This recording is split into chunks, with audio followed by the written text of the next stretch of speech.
Well, this was the last thing I was supposed to be doing with my life. I was supposed to be a bureaucrat for the New York State government. What happened? It was the late 90s. I wanted to know how laws were made, not some class. I wanted to know. So I signed up for the New York State's Assembly internship program. Problem was, I had a first grade reading and writing level, so I couldn't do the internship as it was designed. They sent it back to the State University of New York Center at Buffalo's political science department. And they looked at the massive accommodations the state government itself created and said, we don't like these accommodations, so we're lowering your grade. Guess what they lowered it to? What? An F. Oh dear. They flunked me. Yes. At that point, I did what everybody else said in my position. I'm going to stop and solve dyslexia. Well, I actually did.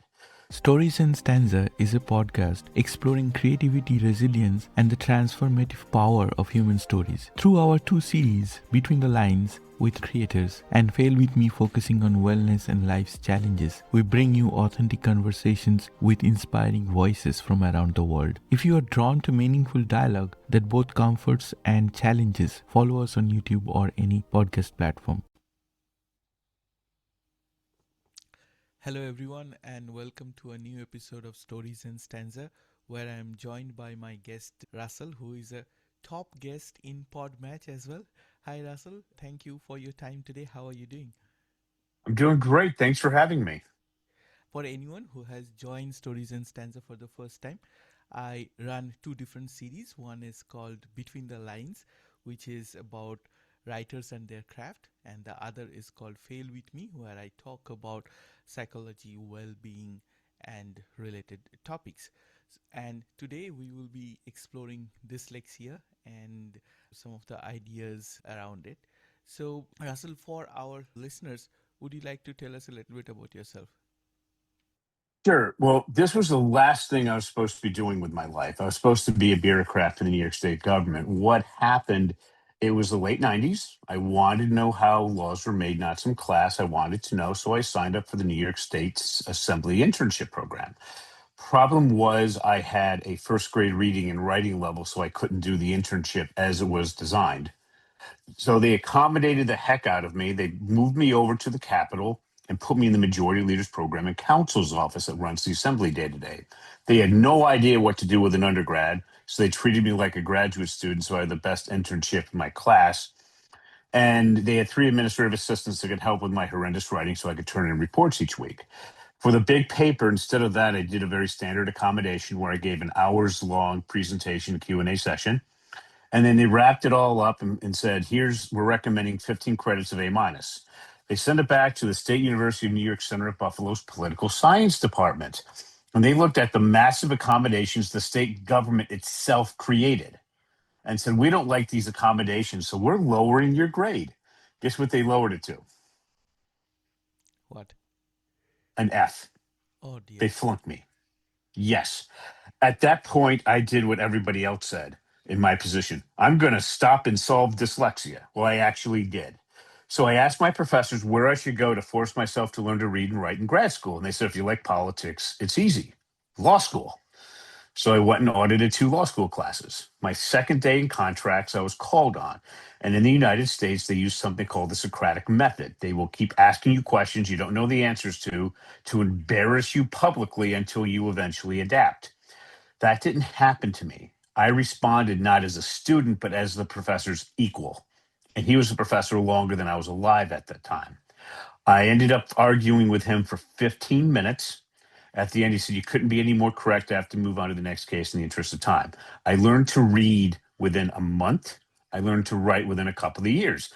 Then I go back to the New York State Senate, and I said, I want you to fund my dyslexia research program, which they don't do. So they sent me to the New York State Education Department. After years of going through everything with them, I finally got approved for multi-year study at the Averill Park Central School District, right outside of Albany, New York, our state capital. I wanted to work with students who are like me. They're highly intelligent, super motivated, high school juniors and seniors, think 16 to 18, but they're reading and writing at the middle school level, think 12 or 13. 1 class period a day for the school year. They increased their writing to the average range of entering graduate students, think 21 and 22. They jumped about 7 or 8 grade levels in 1 year, cost New York State taxpayers less than $900 a student. Compared to the best dyslexic transfer college at the time, we were 3x as successful for less than 1% of the cost. All my kids went on to graduate from high school. My competition was over 100,000, and we were 3 times more successful. And that's how I got started. And as I was saying, that in Stories and Stanza, when we talk about the Fail With Me segment, my motivation is to look into something we label as failure and try to Mhm. understand that and change that narrative. Instead of calling it failure, we try to find out what it is telling us, be objective about it, and grow. That's something I really loved when you reached out about this podcast. The first thing I wanted to hear from you in context of dyslexia, that people might know about this at a surface level, but what is it that they truly miss? What is it that they are truly not aware of dyslexia? Well, let's look at the hard science. This is the top book in the field. It's called Overcoming Dyslexia by Dr. Sally Shaywitz from Yale. That's dyslexia. Do you see how the back part of your brain has that massive neural activity? The back of my brain has next to nothing. Yes, I see that. Okay, now do you see how the front part of my brain is about 2.5 times overactive? Yes. Okay, so the solution is really simple. We have to take the back, what's supposed to happen in the back part of the brain and move it to the front part of the brain. Now, to do that, according to Yale, that deals with 2 areas: word analysis. That's word analysis followed by articulation. So, to best understand this, I need to put you in a position to have an epiphany. So, do you know any dyslexic elementary school students at any time in your life who are essentially writing a bunch of randomly placed misspelled words? I have seen people do that, yes. Do you know any particular students? Yes? Okay. Make up a name for that student to protect their identity. What's their made up name? AG. AG? Yeah. Okay. What is AG's speciality? What's their area of extreme interest and ability at the time? At the time, very imaginative, very, yeah. We'll just go, okay. Yeah. So, and they were writing randomly placed misspelled words. Yep. I'm going to show you how to fix that in less than 10 minutes. My competition could show you how to do that in a little over a year. Okay. Are you Yep. ready? Yes. First thing you're going to do with AG is you're going to pull out a laptop computer with a real keyboard, not an iPad, not an iPhone, and certainly not handwriting. And you're going to type out hero plus sign. What are we talking about? And then AG is going to copy that. And I can hear your audience now, but they're not allowed to copy Professor James Collins' Strategies for Struggling Writers, Default Writing Strategy of Copying. So then AG is going to copy until it's correct. Then we're going to swap out hero for AG's name. So we go from hero plus sign, what are we talking about, to AG plus sign, what are we talking about? Then we're going to go to a list of 10 things that AG really, really likes, and then 10 things that AG really, really dislikes. The first thing on that list that AG really, really likes is imagination. So now we got AG plus sign, what are we talking about? We're going to swap out what are we talking about for imagination. So now we got AG plus sign, imagination. See how we got there? Yep. Now I'm going to try to fool you with 2 of the simplest questions you've ever been asked. If you answer them correctly, this will work. If it doesn't, you're going to get really confused and then you're going to have an epiphany on what dyslexia really is. Do you think I can fool you with 2 of the simplest questions ever? Yep. Sure. Go ahead. Okay. So remember exactly what I asked. We got AG plus sign imagination. We need to swap out the plus sign for a word. Here's my question: does AG like or dislike imagination? Likes imagination. Yes, but that's not what I asked.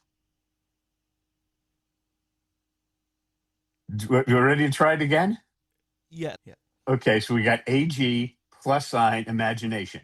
Yep. We need to swap out the plus sign for a word. Here's my very specific question: does AG like or dislike imagination? AG likes imagination. But that's not what I asked. Do I have you nice and confused? Yes. Are you ready for your epiphany? Yep. Okay. So let's go. What's going on here? This is supposed to be processed in the back part of the brain. AG has nothing going on back there. So when I asked, does AG like or dislike, you did what almost every educated person did. You automatically added the S to make it a proper sentence. AG has nothing going on back in the back of their brain. They don't know how to add the S.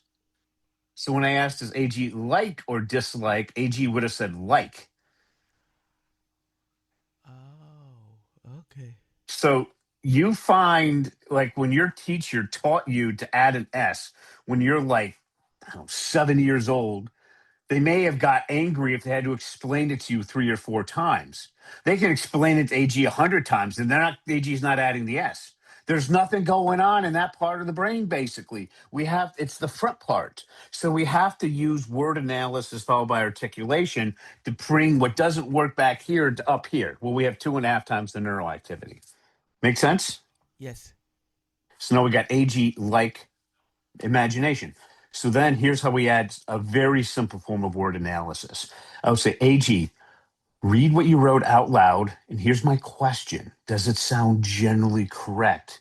And AG would go, AG like imagination. No, it does not sound generally correct. That's what AG would say. Then I would say, AG, fix it. AG likes imagination. We practice that with the other 9 likes and 10 dislikes. Okay? Until it's all correct. Then we go, because reason 1. Give me a simple reason why AG likes imagination. I think he likes imagination because it expands his boundaries. Because it expands his boundaries. So now we got AG likes imagination because it expands his boundaries.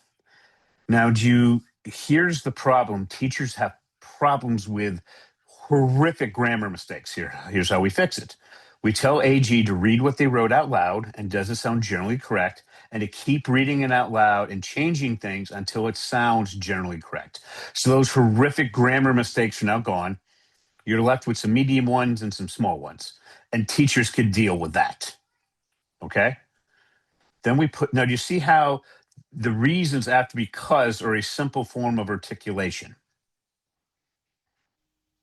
Does that make sense? Yep. Yep. Okay. So now what we've done is we've taken stuff in the back part of the brain where nothing's going on and we moved it to the front part. So what's going on now is we have AG likes imagination because it expands his boundaries. Now we have a whole bunch of misspelled words. Here's how we fix that.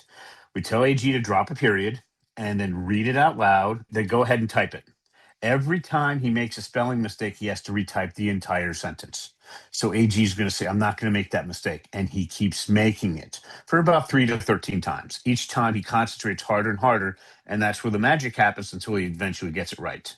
Then we do that for the other 9 likes and 10 dislikes. And then for reason 1 and reason 2 for 10 likes and 10 dislikes, reason 1, reason 2, and reason 3 for 10 likes and 10 dislikes. They have to keep doing each sentence until they finally get it correct. At the end of that, they can write decent 3-reason sentences with decent grammar and correct spelling. But also, their reading improves because here's the key thing. If you write it, you can read it. If you write it, you can read it. Okay. Now, but then we have some other issues that you need to understand when you're dealing with dyslexics, ADD, and ADHD. This is the most important part. So I want you to think of the intervention period until we get the kid to grade level. The student I'm going to tell you about, her name is Casey.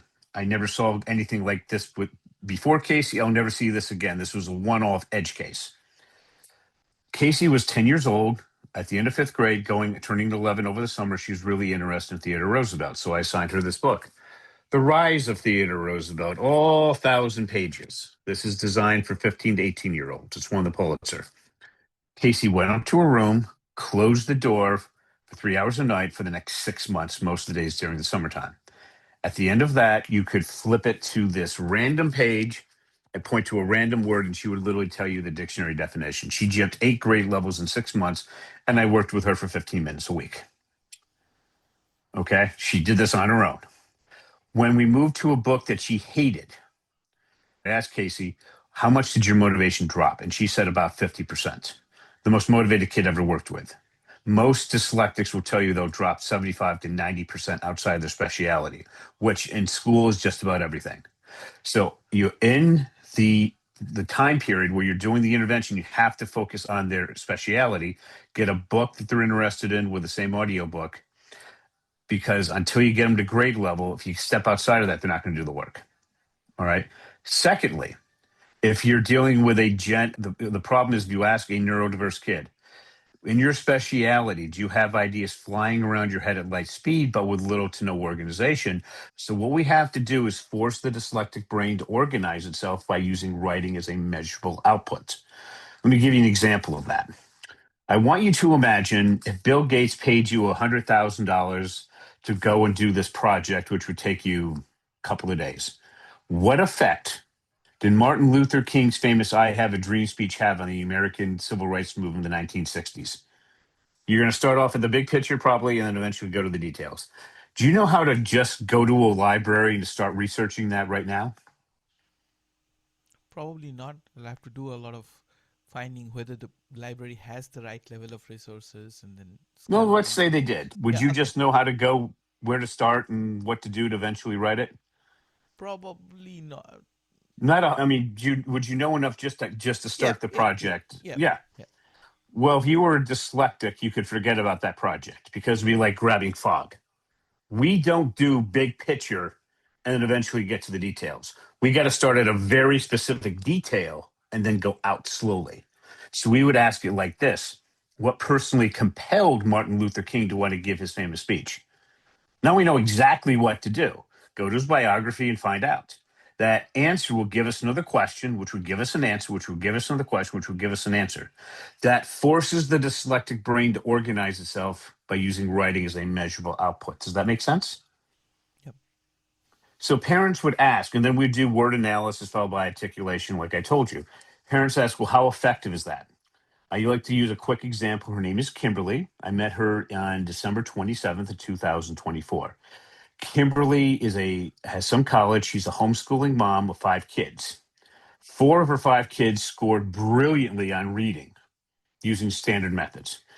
But her fifth kid, Reed, who was 10 years old and in fifth grade, did horrible. And she was shocked, shamed, and embarrassed and concerned about her son.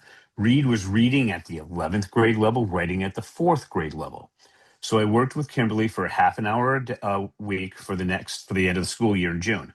She worked with Reed for 90 minutes a week, 3 half-hour sessions. Most parents do 10 to 15-minute sessions. At the beginning of August, call it 8.5 months later, he was tested inside a public school, much better data. His reading jumped from the 11th percentile to the 64th. His writing jumped from the 4th percentile to the 65th. His spelling jumped to the 97th percentile. I just spoke to his mother a few days ago.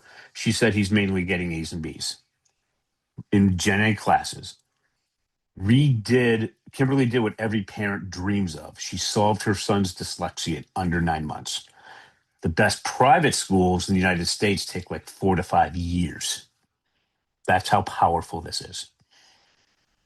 I'm curious to understand the methods that you found that are so effective. How did you come across them? Well, I'm dyslexic myself. Okay. That's what I went to law school for. When I said it, I learned to read in a month. I learned to read really well in a month. I would then start taking quizzes in property. You're supposed to think for 4 to 5 minutes before you answer them. I was answering in less than a second. I mean, I'm twiddling my thumbs, 20 minutes into class because I already got the quiz done. Everybody else is just trying to take it. All right. So, and then writing took me a couple of years to learn to write. I just kept going back and ordering law classes until I figured it out. So if I wanted to try something, I just experimented on myself. And then as I've been doing this for the past 25 years, I knew what questions to ask, what to do, because I'd start seeing patterns with other neurodiverse people.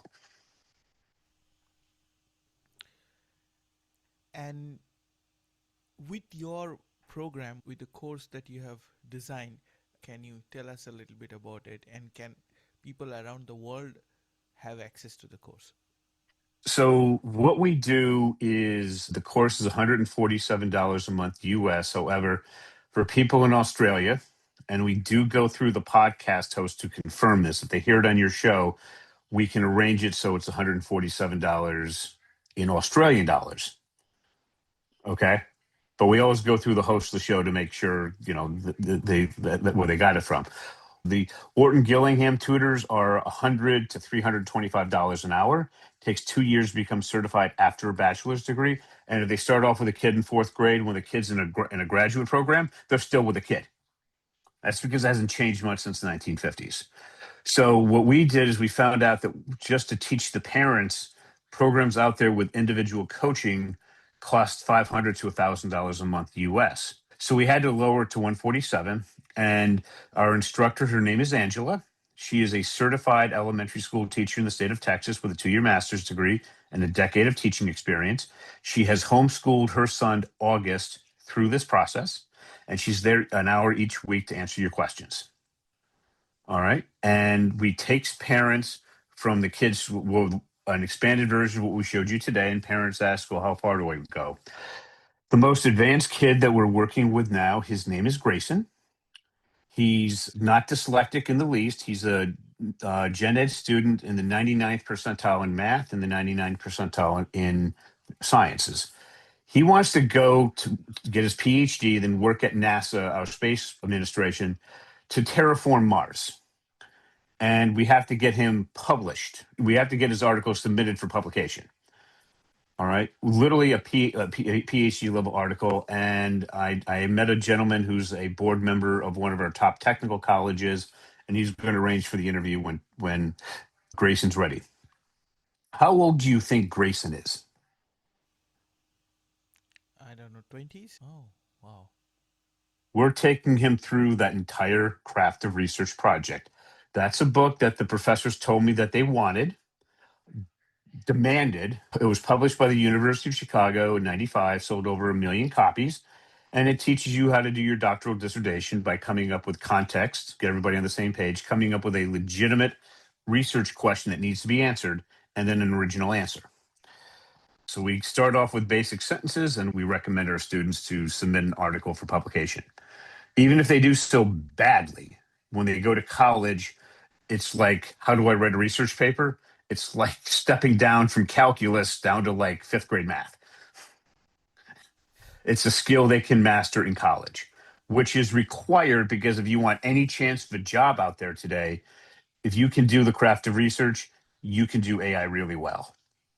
Okay, I'm one of those people that spend a half an hour to an hour a day on AI just so I can keep up to make sure my kids can be employed. And literally today, I did the work of probably 10 or 11 people.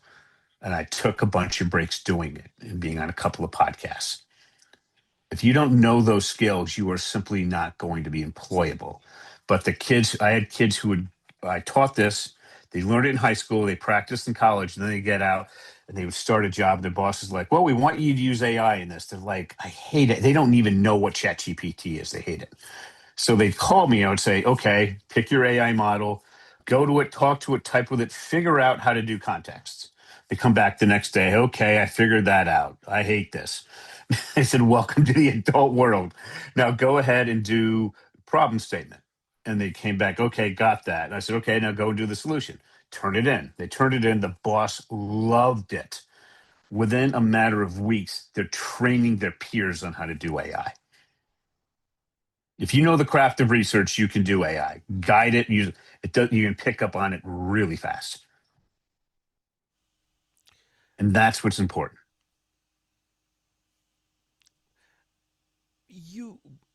If we take a step back and if we look at people who are struggling with, or maybe start with the parents who have dyslexic kids, and then they are finding it really difficult, really hard to understand, where do they start?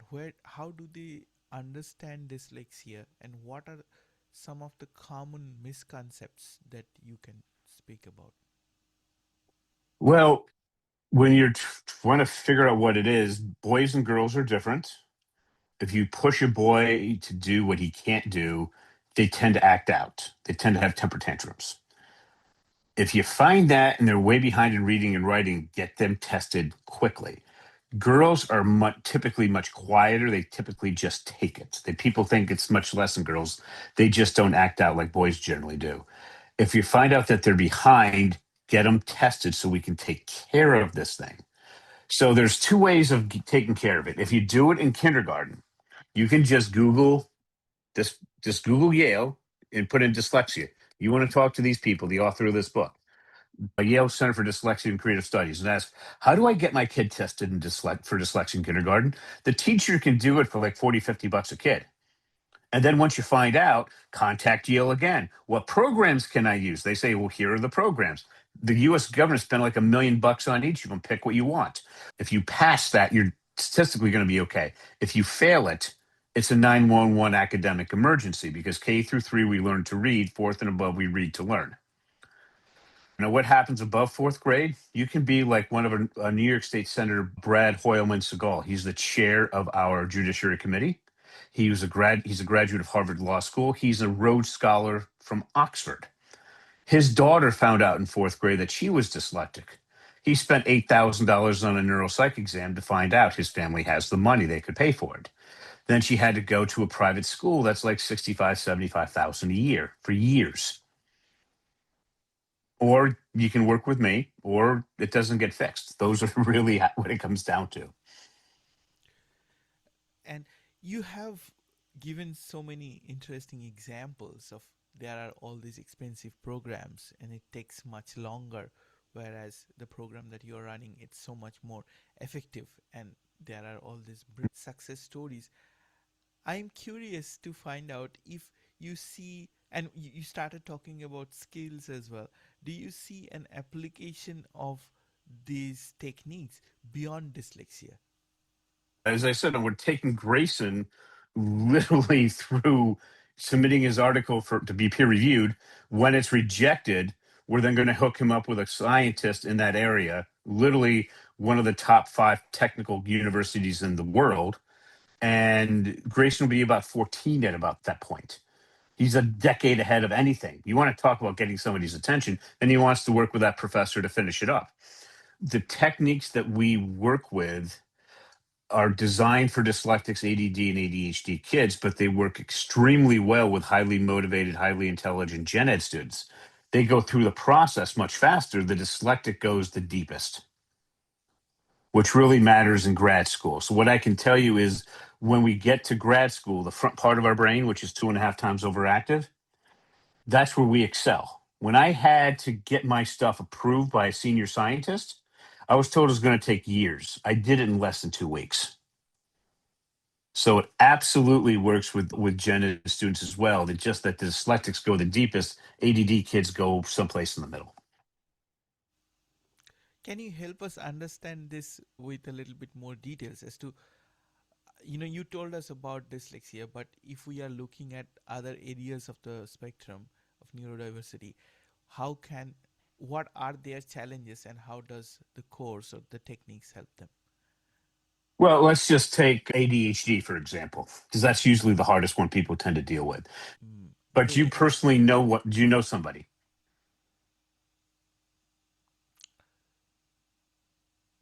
Probably not. I mean, if I say I think I know, I may be inaccurate. Okay. So when you're dealing with an ADHD kid, I have a kid now who I'm working with. His name is Miles. He wants to get a job in sports management. He has a 3.2 GPA from a respected college in business. And the thing about the job he wants to go into, you're putting in Wall Street hours, which are insane, and you get paid less than a social worker.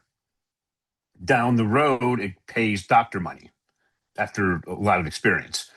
But it starts out, and when we're looking at that, I said, okay, I knew instantly when I talked to his dad, this is where we have to work, and we have to work in his speciality. Because if you step outside of that, his motivation drops to almost zero. I create these individual Harvard style business cases at the MBA level, and I send them to him each week. And he's taking 18 credits, which is a lot. And he goes through those things like crazy, and he talks about them intelligently each week. He really puts in the work. So when you're talking about an ADHD kid, you have to find out what their speciality is, and that's what you're stuck with as far as school and getting them employed. Because you step out of that, and there's just zero motivation.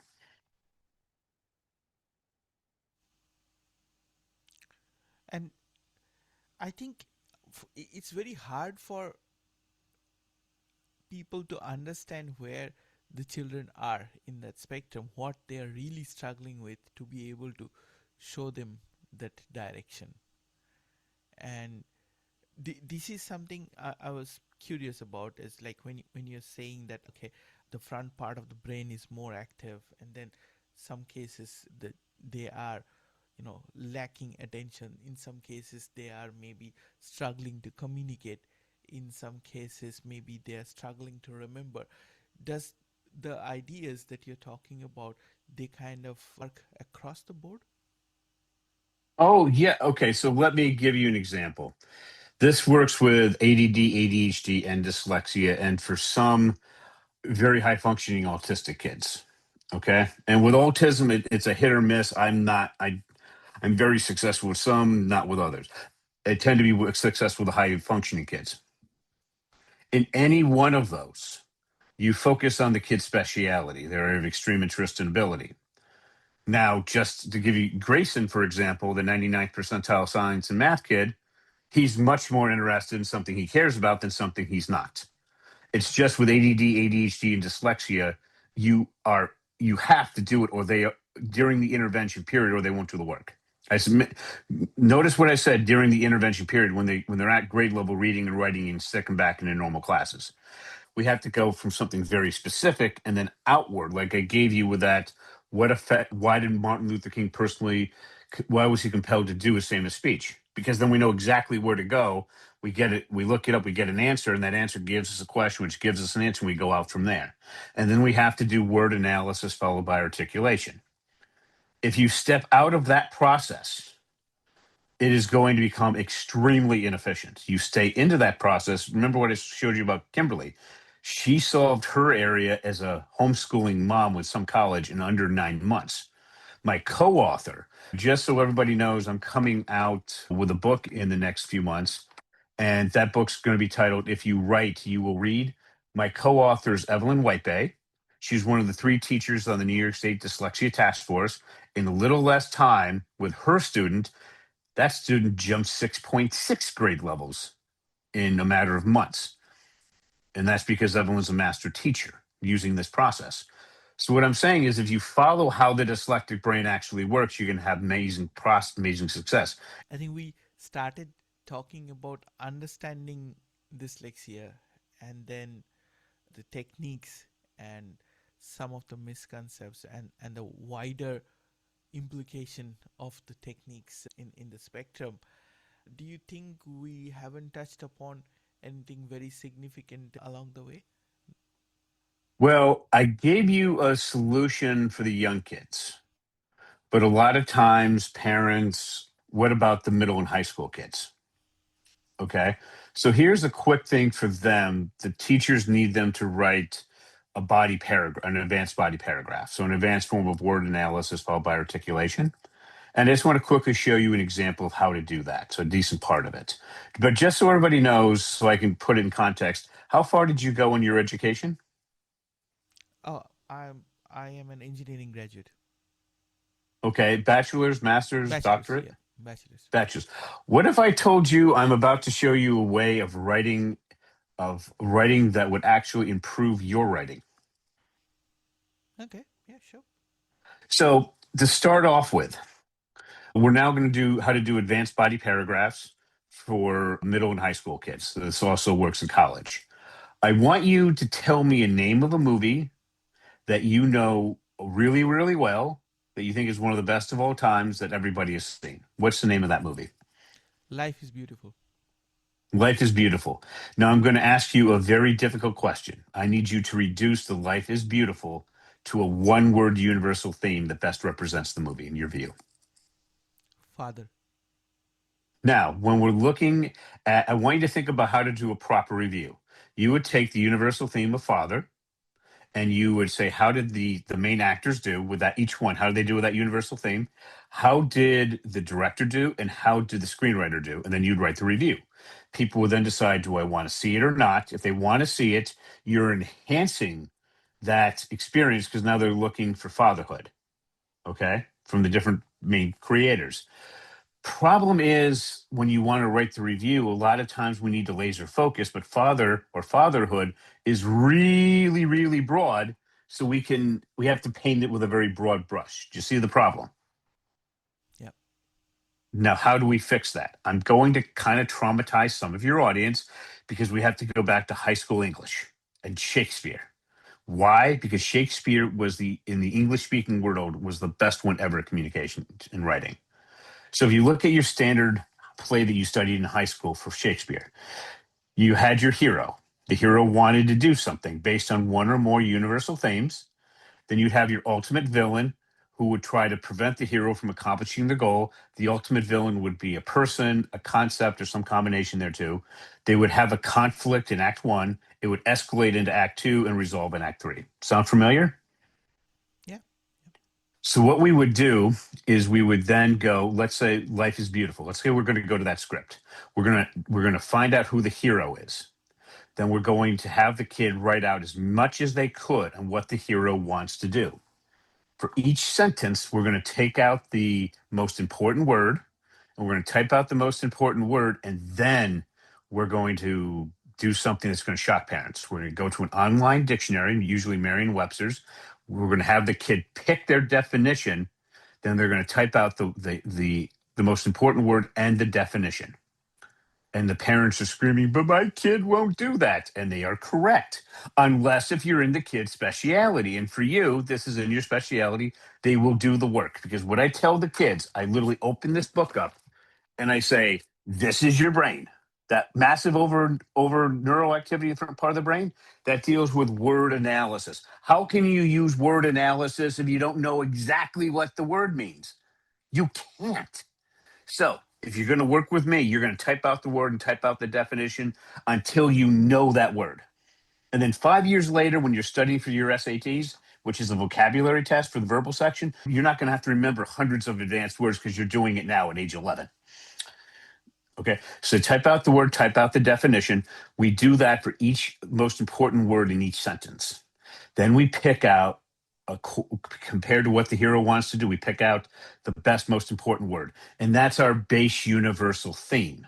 That base universal theme is like the fatherhood or father that you came up with yours. It's too broad. So how do we come up with a much more specific universal theme? We go to thesaurus, we put in the word, your base universal theme, and then you can do 5 words, 10 synonyms, the whole page, multiple levels. For each one, you type out the word, they go to the dictionary, they find out the definition, they type it out. All right. I tell you what happens after a couple of months. When I did this with Casey, she would go down multiple levels. One time she said, I did 217 words in under 10 minutes. I know what they all means. Here's the best one because. Now she can do word analysis. So they go ahead and then they find the best one that matches want to find the one that best matches what's in your head. Once you have that, now we can laser focus and we can come up with the ultimate villain. Now we have the hero, the universal theme, and the ultimate villain. We separate those by plus signs. Ask the kid to read it out loud. Does it sound generally correct? No. Add some words until it does. That's an advanced form of articulation. Then we go because, give me 3 really good reasons, best you can.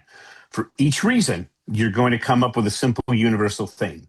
We're then going to take that universal theme, go to your script for Life is Beautiful, and we're going to find, using that quote, a sentence that deals exactly with that universal theme at the beginning of the movie and then at the end of the movie. We're going to take those 2 sentences, put them together, and that's going to be our data. From there, we're going to come up with our topic sentence. Now, here's the key thing that can help improve your writing. Have you ever noticed in your academic career that when we have a topic sentence and then our data, it doesn't flow very well? Yeah. Here's the question. Have you ever thought of applying a warrant to a body paragraph? Do you have any idea what a warrant is in regards to a body paragraph? No. A warrant is a central part of the craft of research from the University of Chicago, the book that sold over 1 million copies. A warrant connects the topic sentence with the data by answering a how and why question. Okay. So then just answer how and why question, connect those two, and practice it until you get it. That'll take care of a lot of your concerns for high school kids. I think getting that focus, getting that clarity is so very important. Well, just think of what we did in less than an hour. I Yeah. told you how to do basic sentences and how to do a better part of the advanced paragraphs. My competition can do that as well in about 6 months of full-time study. That's how powerful this is. To sum up today's discussion, can you share once again how the Australian parents can avail the course and what this will cost them? What we would simply do is have them contact you, and you can send me a message. You have my email address, and then we can give them a special discount code. So instead of 147 US, it's 147 Australian. Why do I do that? Because for people that learn from podcasts, we just want it's very disconcerting when the US dollar is stronger than the Australian dollar and so Americans are paying 147 in our currency, and in Australia it would be something greater than that, and that causes people to pretty much decide not to do it. So if they contact you and you forward it on to us, then we will be more than happy to give them a discount code. And I think that comes, and the exchange rate, we set it, the first of every month. So it's not exact day to day, but it's what it is at the beginning of every month. So it's relatively stable. And then we keep that for the life of however they're long with us. We have parents that come to see us for 6 months. We have parents that come and stay with us for multiple years and want to get their kids through through submitting their journal article, I'll put which, by the way, nobody else does. Nobody else does that. And we train parents to teach their kids how to do this. And honestly, if I can teach Grayson's parents, his father's another podcaster. If I can teach his parents to do it when he's 10, you can teach your kids when they're a lot older. Thank you so much, and I'll put that call to action in the episode description so that anyone listening from Australia and they want to avail the course, I'll have them reach out to us and we'll generate a discount code for them so that they can use it for the duration of their course.